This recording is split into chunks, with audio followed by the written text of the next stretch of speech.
This is the Ielts listening test. You will hear a number of different recordings and you will have to answer questions on what you hear. There will be time for you to read the instructions and questions, and you will have a chance to check your work. All the recordings will be played once only. The test is in 4 parts. At the end of the test, you will be given 10 minutes to transfer your answers to the answer sheet. Now turn to Part 1.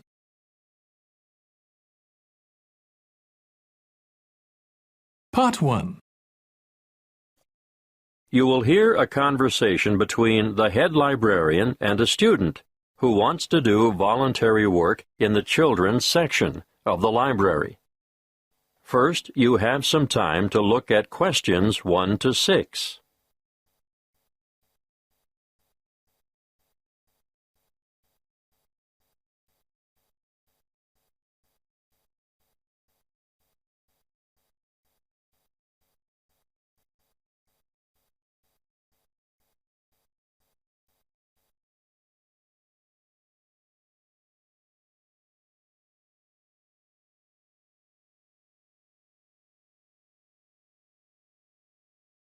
Now we shall begin. You should answer the questions as you listen because you will not hear the recording a second time. Listen carefully and answer questions 1 to 6. Good morning. You'd like to volunteer for the children's section, is that right?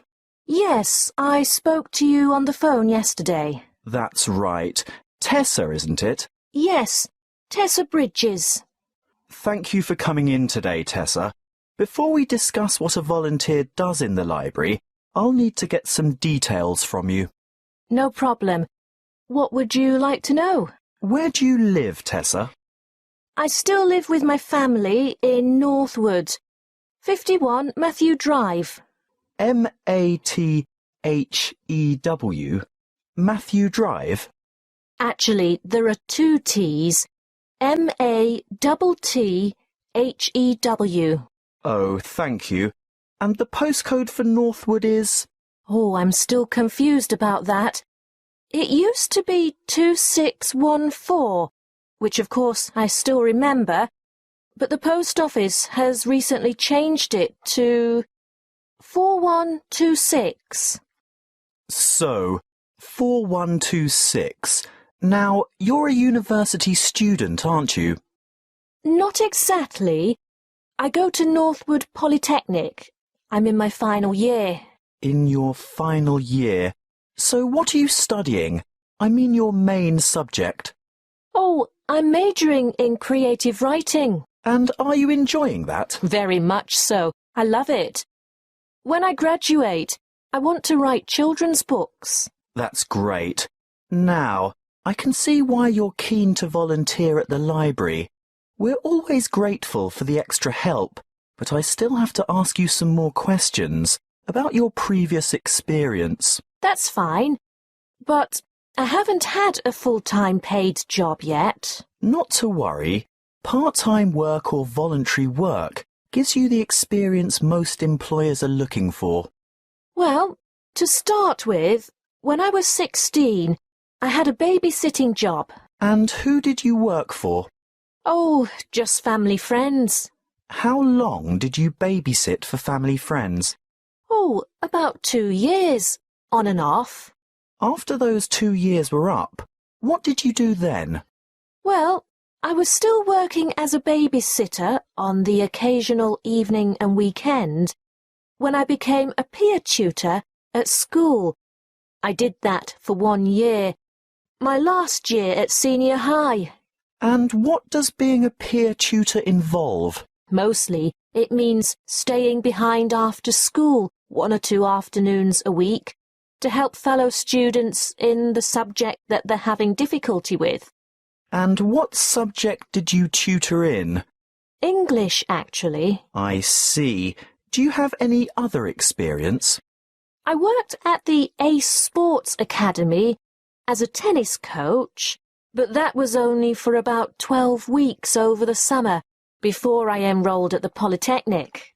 So you're good at sports? Not everything, just tennis. And are you currently working? Yes, well, unpaid work, that is. I'm a volunteer at the local hospital, where I visit sick children who would otherwise not have any visitors.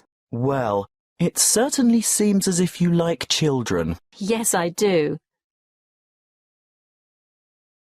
Before you hear the rest of the conversation, you have some time to look at questions 7 to 10.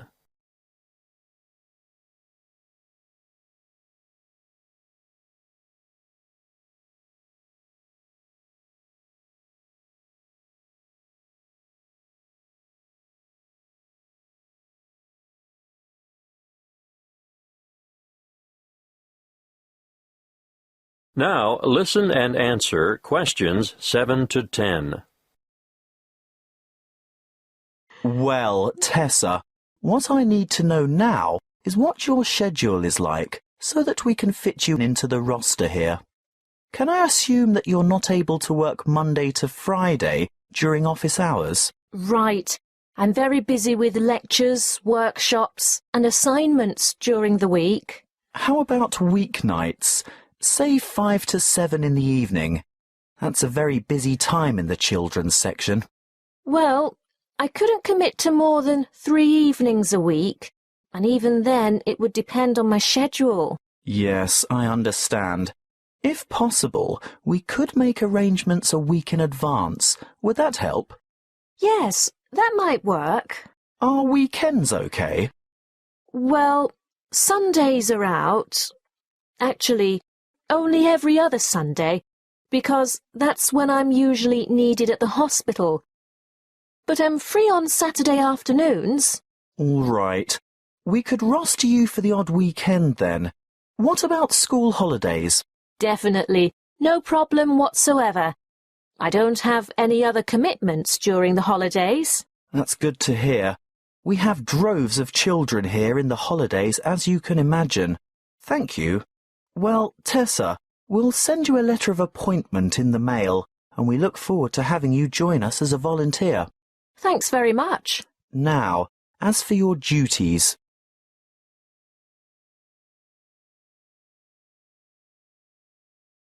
That is the end of Part 1. You now have 1 minute to check your answers to Part 1.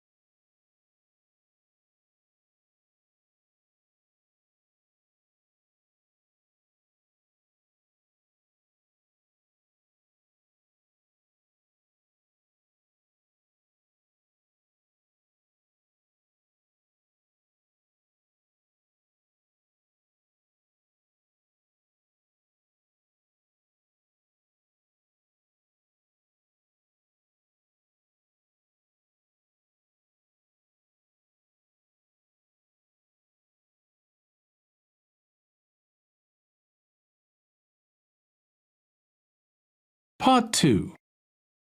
You will hear a radio advertisement for a health program. First, you have some time to look at questions 11 to 17.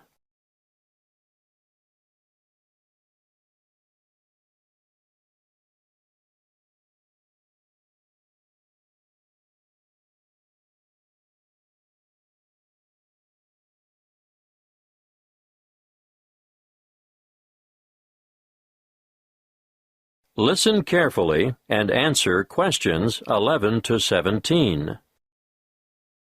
Prevention is better than cure. You all know that, don't you? Have you been looking for some help and guidance for maintaining your health? Well, today, I want to tell you all about a new health program called Be Well. Be Well Online, actually. This is an interactive website packed with resources to assist you in achieving your health goals. On this website, you'll find up-to-date health information you can trust. It has a register which includes a quick online check to assess your health and keep track of your progress. What do you want to do? Lose weight? Give up smoking? Manage your blood glucose levels or just improve your overall fitness? Use the simple online assessment tool and receive a personalized report on your current state of health. This is what we call your wellness register. After you've completed this, you'll be ready to move on. Now, the Active Health Agenda is where our team of experts has created a series of interactive 8-week programs for some of the most common health goals. These are aimed at differing ages and lifestyles and include healthy eating and workout plans, plans for losing weight, stress management, longevity, or how to age gracefully by maintaining your health, and express workouts for those of you who never have enough time. If you join up to Be Well Online, you'll not only be able to use a whole suite of interactive tools and calculators, but you'll also have unlimited access to an extensive library of health articles, delicious, simple recipes, and illustrated exercise descriptions. Let's look first at the active sport component. This gives you individual attention. In fact, it's a virtual personal trainer. Sports science and fitness experts have developed programs that will enable you to take on a specific sporting challenge or fitness goal adapted to your particular ambition and skill level. Detailed daily warm-ups and workout plans and weekly training schedules will help you prepare for any upcoming event of your choice. Marathons, triathlons, open water swims, cycling, or fun runs are just some of the events you could enter with confidence when you've completed an active sport program. Be Well Online also features an active care project. This caters for individuals who want to address specific health needs. The 4 courses in most demand are Stop Smoking, which will give you strategies, email support, and reliable tools and resources to help you quit smoking forever. Then there is Glucose Management, a self-care program designed for people with high blood sugar, which will help you manage your condition and improve your overall health. Obviously, heart health has a large following. It's basically all about lifestyle modification, where you will take a course of action with the aim of improving your cardiovascular health. Those of you who suffer from neck and/or back pain will benefit from the Back Care program, but we're talking about minor troubles here. Anything major should be attended to by a qualified physician in person. So, what are you waiting for? Register today at bewellforlife.com.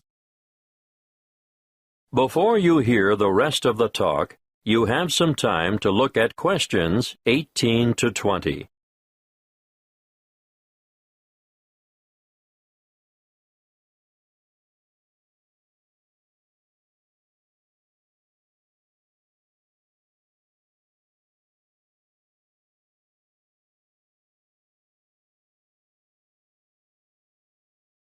Now listen and answer questions 18 to 20. Okay, I can hear some of you saying that you don't have enough willpower to go through with our online program. Well, just for people like you, we offer Be Well Coaching. What is it? It's a telephone-based service that will give you the extra support, motivation, and techniques that will provide the impetus for you to bring about permanent changes. Who runs it? The course is delivered by experienced health coaches, as well as qualified exercise physiologists, dietitians, and nurses. Who can use it? Well, this service is really for those of you who have serious health concerns like diabetes, arthritis, or high blood pressure. I know there are many of you out there who could benefit from this. How does it work? Your health coach will provide assistance as you develop a plan and maintain regular contact over a period of 6 months to help you stay on track. You'll also get access to a phone-in service for extra support if you need it, and you'll be provided with health information specifically targeted at your individual problem. Now, what could be better than that?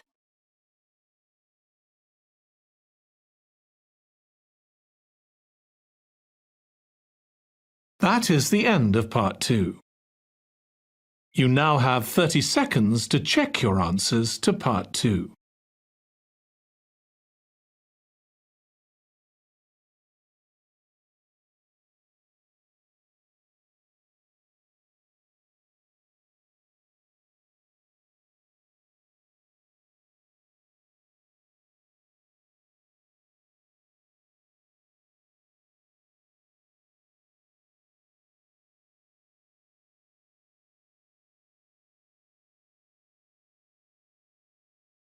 Part 3. You will hear a conversation between two senior students who have to organize a competition for the University Open Day. First, you have some time to look at questions 21 to 27.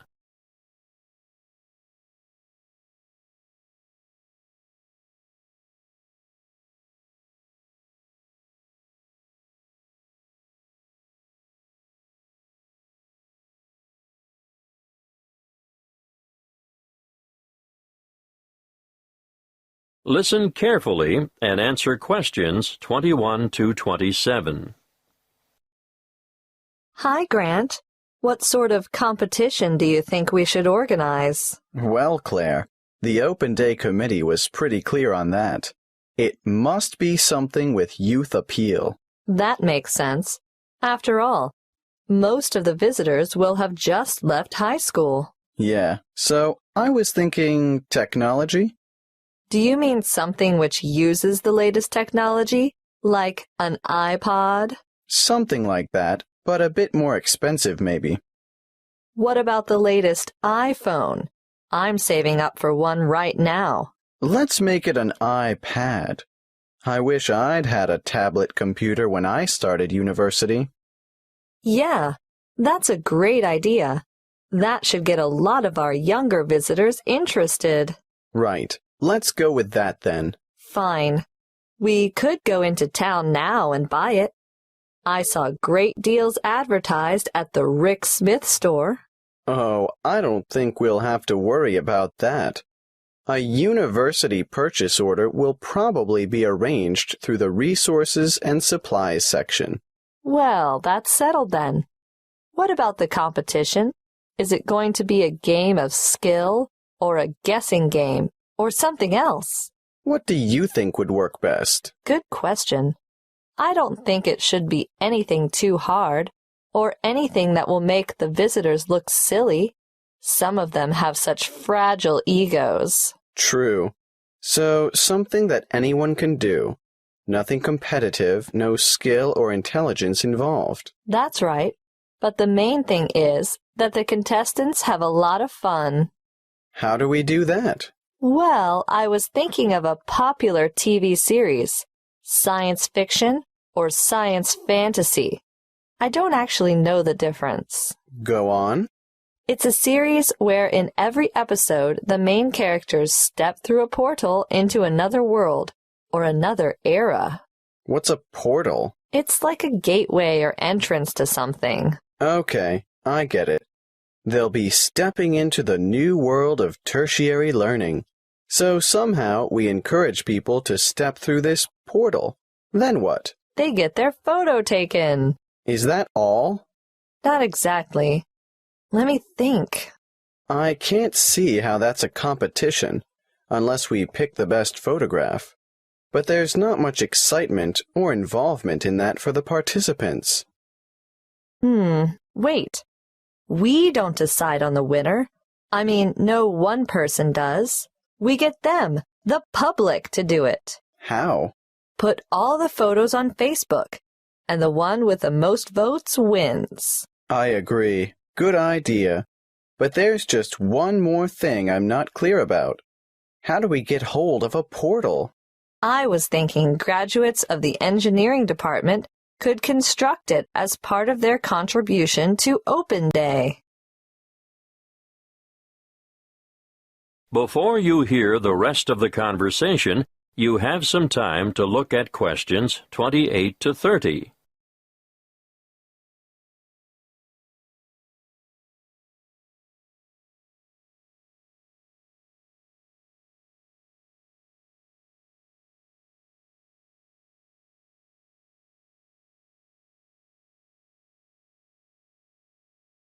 Now, listen and answer questions 28 to 30. How do visitors enter the competition on Open Day? Well, firstly, they have to make their way to the portal photo booth on campus. Okay. A bit like a treasure hunt to start with. Yes, and then they get their photo taken stepping through the portal. And they'll have to write down their details. You know, name, phone number, email. No, hang on. Let's keep it simple. Just name and email address should do. Then after, say, the 30th of July, people can visit the university Facebook page and vote for their favorite photo. So the photo with the most votes wins. Yes, I think that should generate quite a bit of interest.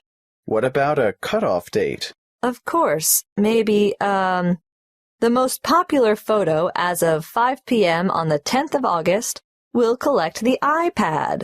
And the winner will be notified by email. And the winning photo will be enlarged and published in full color on the university Facebook page.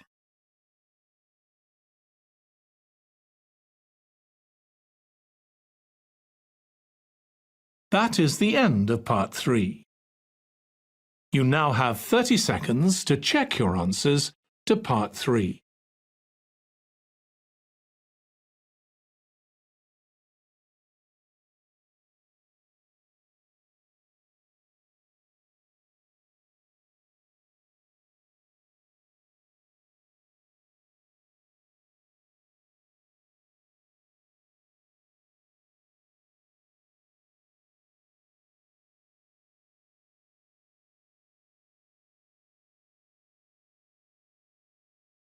Part 4. You will hear a talk given by a lecturer in the Environmental Studies Department on agriculture and environment. First, you have some time to look at questions 31 to 40.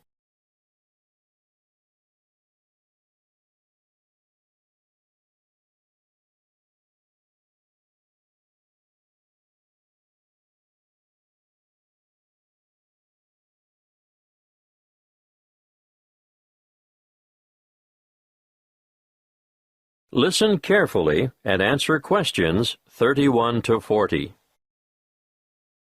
Welcome to this lecture on agriculture and the environment.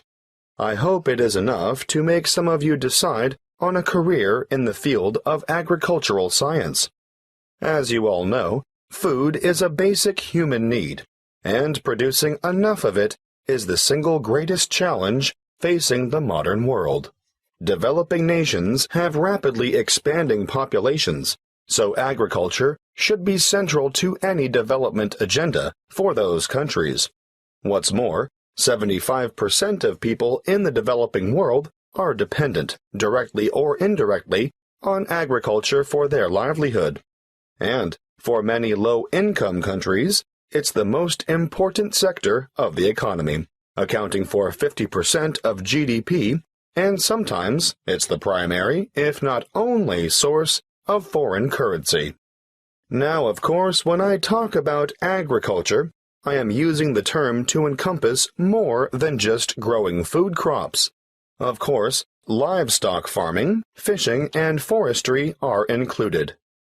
In order to combat wide-scale food shortages, agricultural research programs are underway in many areas.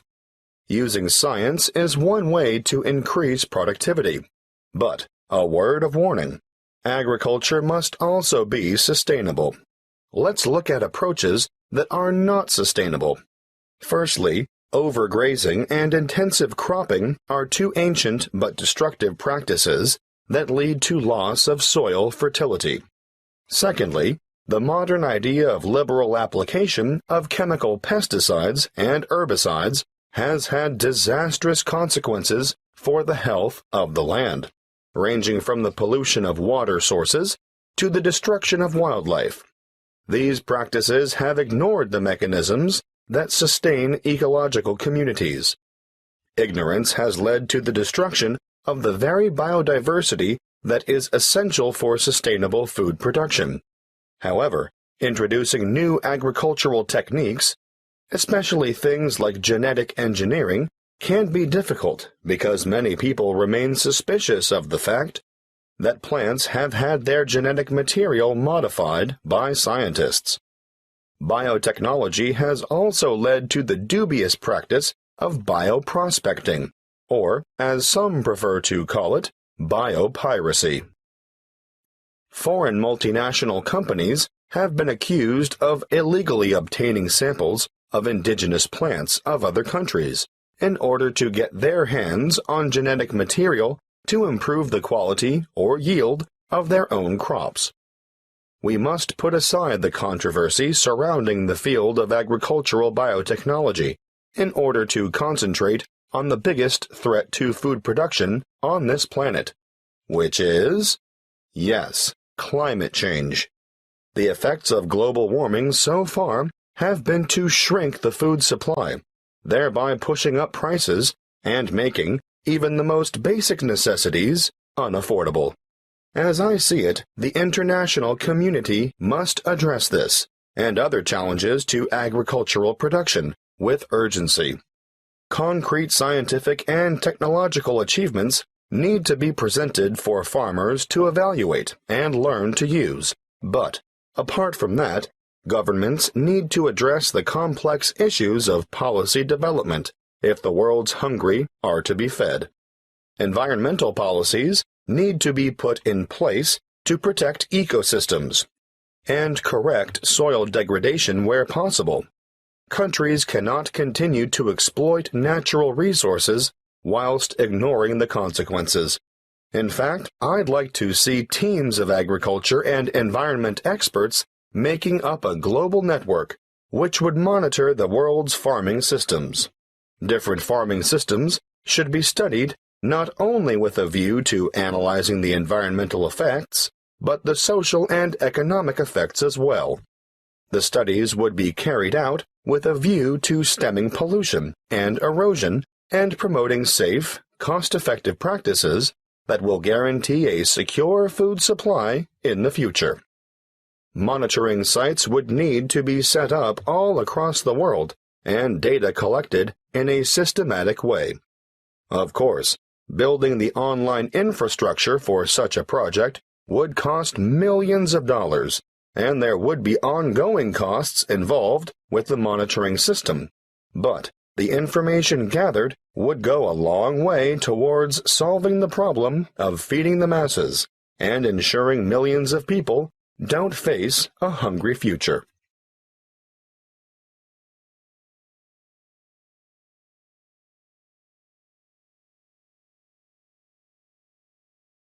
That is the end of Part 4. You now have 1 minute to check your answers to Part 4. That is the end of the listening test.